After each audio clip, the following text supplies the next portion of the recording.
Hi, my name is Sarah Ratliff, and along with my husband, we own Mayani Farms in Utuado, Puerto Rico. We've been on the island since 2008 and on the farm since 2009. Our backstory is pretty short and mundane. We were both in corporate America for 20 years, culminating our careers with biotech giant Amgen. He was in IT and I was in health outcomes. And I was experiencing a lot of significant stress related symptoms. I would go to the doctor every year on my birthday, and on my 42nd birthday, having been to her several times with idiopathic IBS, with vertigo, and heart palpitations, she said to me, if you don't stop this pace, you're not going to live to see your 45th birthday. I suggest you go live on a mountain away from the corporate world and stop stressing out. So we took that pretty seriously. And we started looking for farm to buy pretty much anywhere in the world. We looked on the East Coast. We looked on the West Coast. We couldn't afford the West Coast. We looked in Europe. We looked in South America. And we had been on vacation in Puerto Rico and decided that we really liked it and decided to move here. So here we were on this farm that had 8,000 coffee trees. I did pass over something. So we moved to the island. We rented a house.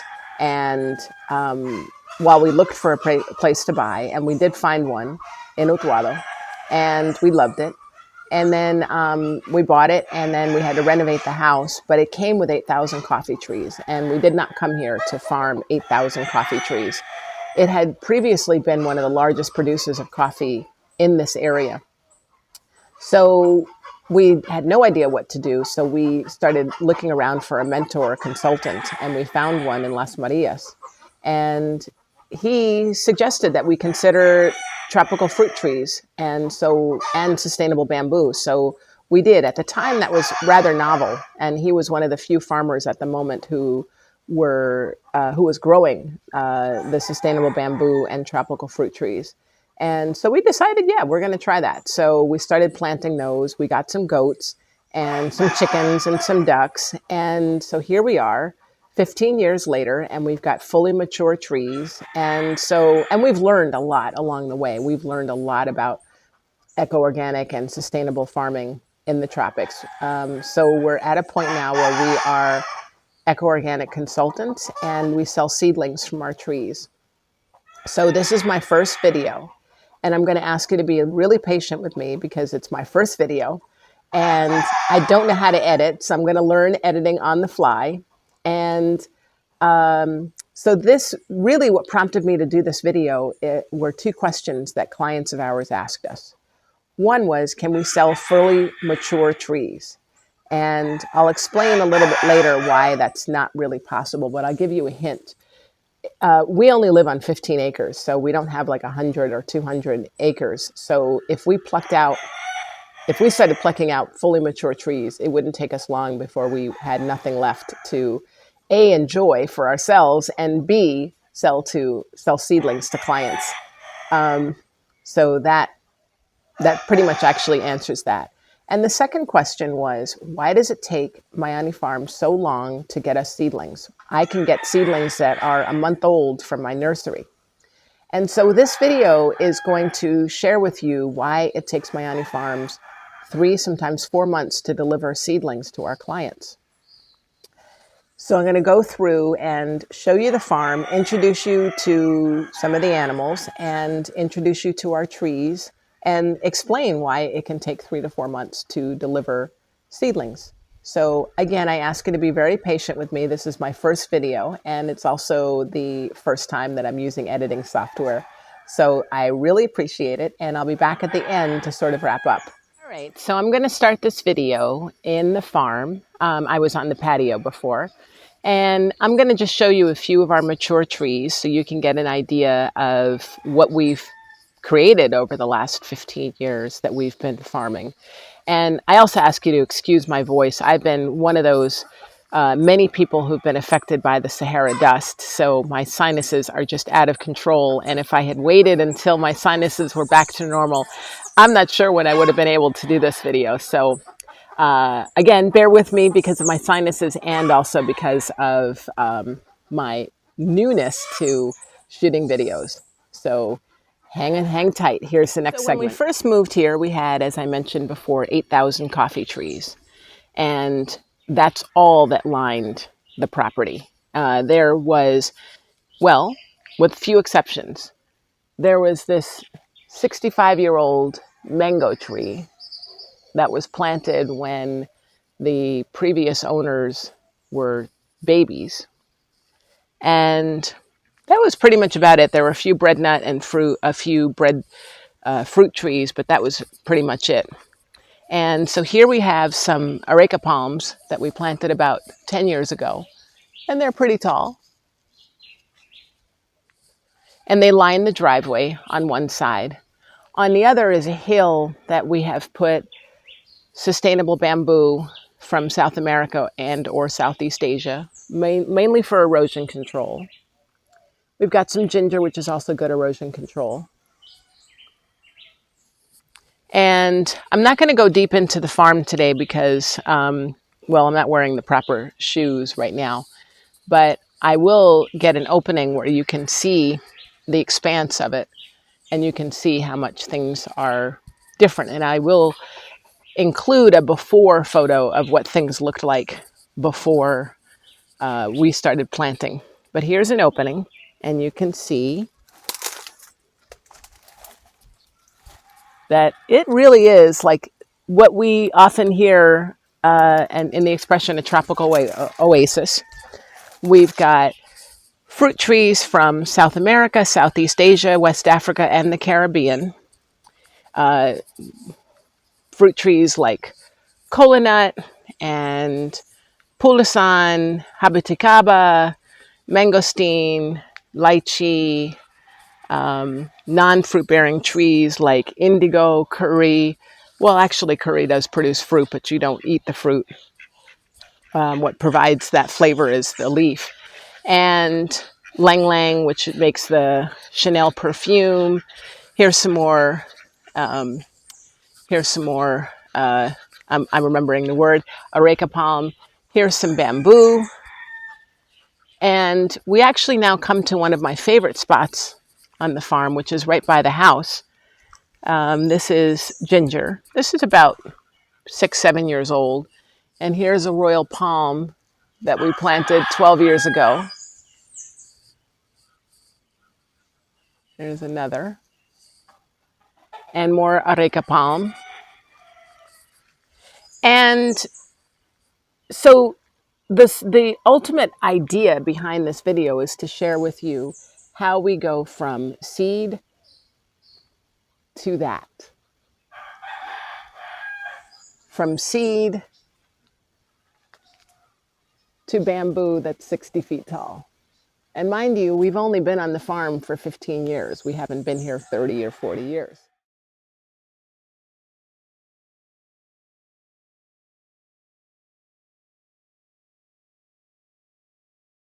Our story starts with the goats. And we got goats before we even got plants. And why is that? Because we use their manure to add to the compost. And by the way, that's Amelia and that's Frida. Amabola and Akia are in their pens chewing cud. Well, they're standing up chewing cud. So we feed them a diet that consists of trees that we grow, leaves from trees that we grow on the farm. And in the next segment, I'll show you what trees we grow specifically for goats that don't do anything but benefit the goats. Our goats are past the point of making babies and producing milk, but they do produce some beautiful manure, and they go into the compost. And they don't go into the compost, they get added to the compost, and that's what helps make our seedlings so amazing, what helps make this farm so lush. And so I'm going to go and show you next segment what they eat. So every morning we go down to the farm and we collect bejucos. Those are those invasive vines that if you leave them for more than a couple weeks, they begin to strangle your trees. Well, we have a beautiful symbiotic relationship with these bejucos because the goats love it. It's filled with protein and jam-packed with vitamins and minerals and nutrients. And that helps them create this beautiful organic Goats also love the leaves from panapapita and panapeng, otherwise known as breadfruit and breadnut. So we planted this tree in 2012, and as you can see, it's quite mature. It's got lots of beautiful green leaves. Well, there are a couple yellow ones that are going to come down. And it's got a pretty good root system. I don't know if you can see that with all the sunlight. And another thing that goats like from this tree are the breadfruit themselves. They eat the nuts raw. We open them up and just feed them, hand feed them the raw bread nut. Goats also love ginger, mango leaves. Well, they eat the ginger leaves. They don't eat the ginger. And they eat the mango leaves. This is another 65-year-old mango tree. They also love bamboo. Bamboo shoots are yummy. The leaves are yummy. They love it. This type of bamboo is called Bambusa multiplex, and it's like a hedge type, and they love it. Goats also love plantano and guineo, otherwise known as plantains and bananas. They gobble it up. Here, we can't grow enough plantano, guineo, jengibre, which is ginger. We can't grow enough for them. There's a little kitty. We have some beautiful rich manure courtesy of the goats. And this manure is about 4 years old. So when it comes out of the goat, they're like pellets. They look like coffee beans, kind of oval-shaped coffee beans. And they sit and cure for 6 months to 2 years, however long. I mean, there's no expiration, and this is what it turns out to be. And it gets added to the compost, which I'll do next. Probably not unlike yours. We have a lot of bamboo, so we throw the leaves in there. Some of the tiny twigs off of the trees that are around, particularly the bamboo, fall in there. And we put in our kitchen scraps, non-meat, of course. No bones, no meat, nothing that will attract lots of rats. And the chickens come in here and they scratch and they do their thing. And I don't know, they're going to be hard to see, but there are a lot of worms in here, lots of wormy worms. And between the chickens and the wormy worms, they aerate and kind of move things around. And eventually the compost gets turned over and over and over again. And the chickens really do a good job of doing that. Are seedlings that are about a month and a half old. So I'm sure most of you, if not all of you, have started seeds in trays, and you put a little dirt in there, some water, and you watch them germinate. And it's one of the most exciting things. It takes about 2 or 3 days, sometimes less, sometimes more, depending upon the type of seed. And it's very exciting. I'm still excited every time I put seeds in a germinating tray and they germinate. And we've gotten to a point where a good 90 to 100% of our seeds germinate. And it's very exciting.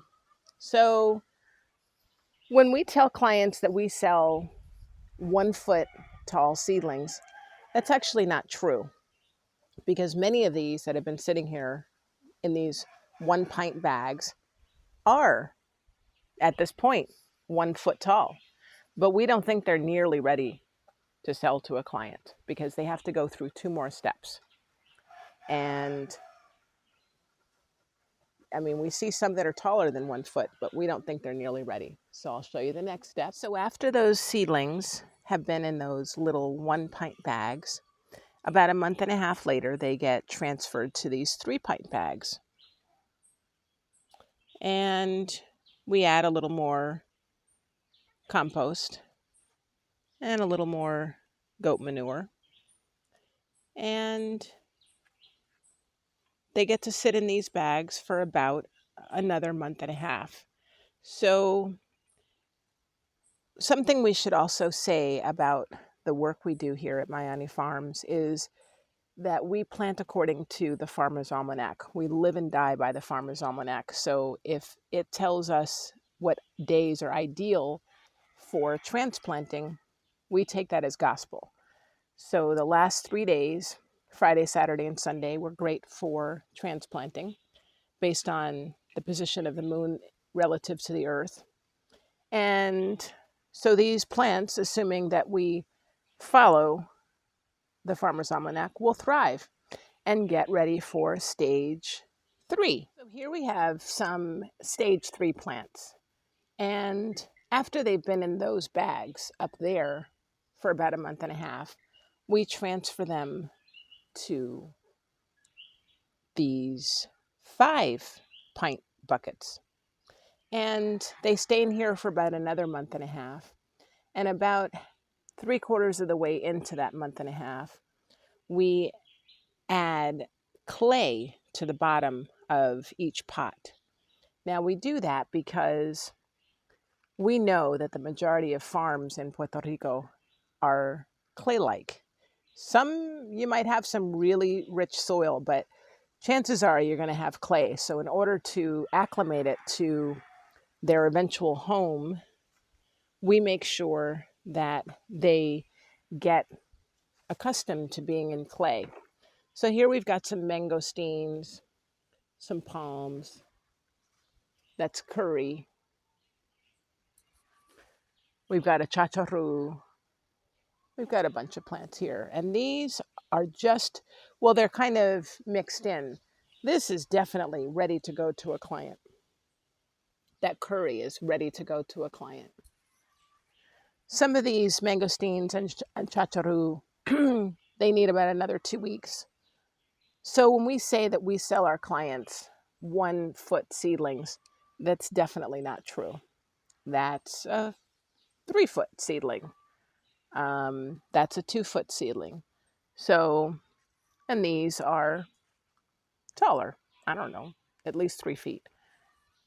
So most of these are just about ready to go. And you'll see that the soil mixture is lighter in color than the really dark when it was just compost and manure. So these have had clay mixed in, and they're just about ready to go to clients. So I'm on my roof now, and I'm going to show you a 360-degree panoramic view of what covers our house. So right here you're looking at sustainable bamboo. It's called Dendrocalamus asper. It's about 60 feet tall. It's going to get probably another 20 foot. It's going to have another 20 feet on it when it's done. And it's probably got another 2 years of full growth. And this started out as one culm, a single culm that spread. Now, when I say spread, we're not talking about like temperate climate bamboo. We're talking about tropical bamboo. So one culm will produce, if you allow it to, it'll easily produce 20, 30 culms to create a clump. So we have clients who come to us and say that they have privacy issues and they want to block out a fence or they want to block out their neighbors. So we suggest bamboo a lot of the time because while it's slow growing, well, it's not slow growing.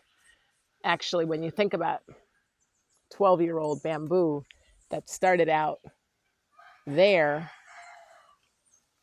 and is now there, in 12 years, that's really not very slow growing. But in terms of how quickly you want to block out your neighbors, it might feel like it's taking forever.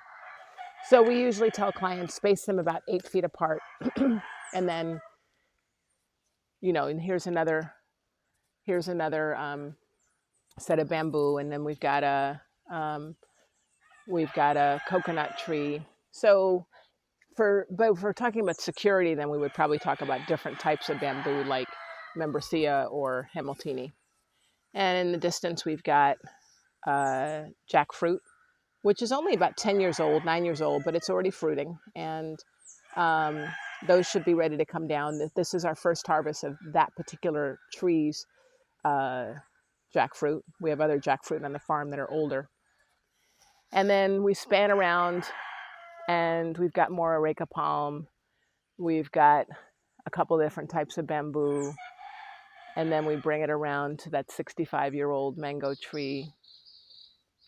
And remember, this is what was once 8,000 coffee trees and now is nothing but tropical fruits and bamboo from South America, Southeast Asia, West Africa, and the Caribbean.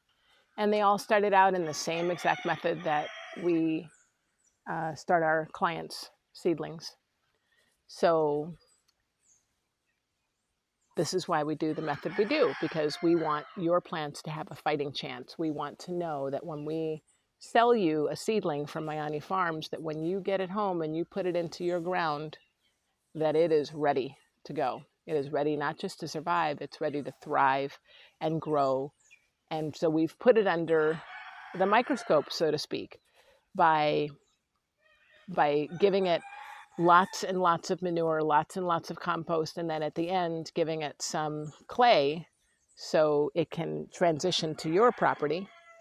And then eventually it'll look like this. Thank you for taking the time to watch this video. I realize it was pretty long, and I hope that it was really helpful in understanding our process in planting seedlings and delivering seedlings to our clients, and also why we don't deliver full-grown trees. I don't think that a full-grown tree will survive transporting from our farm to yours, especially if you're, more than an hour away. I just don't see it happening. But now this, I hope, answers the question of why it can take 3 to 4 months to get you your seedlings, and why, yeah, sure, nurseries can give you seedlings in a month or two, but that's not how we do things at Mayani Farms. We really want to give your plants a fighting chance, and we want them to thrive under any conditions. So thank you for taking the time to watch this video. And one more time, just be patient with me as I figure out the editing process. And I think by the next 2 or 3 videos, I'm hoping to be better at this. So thanks so much for your time. Have a great day.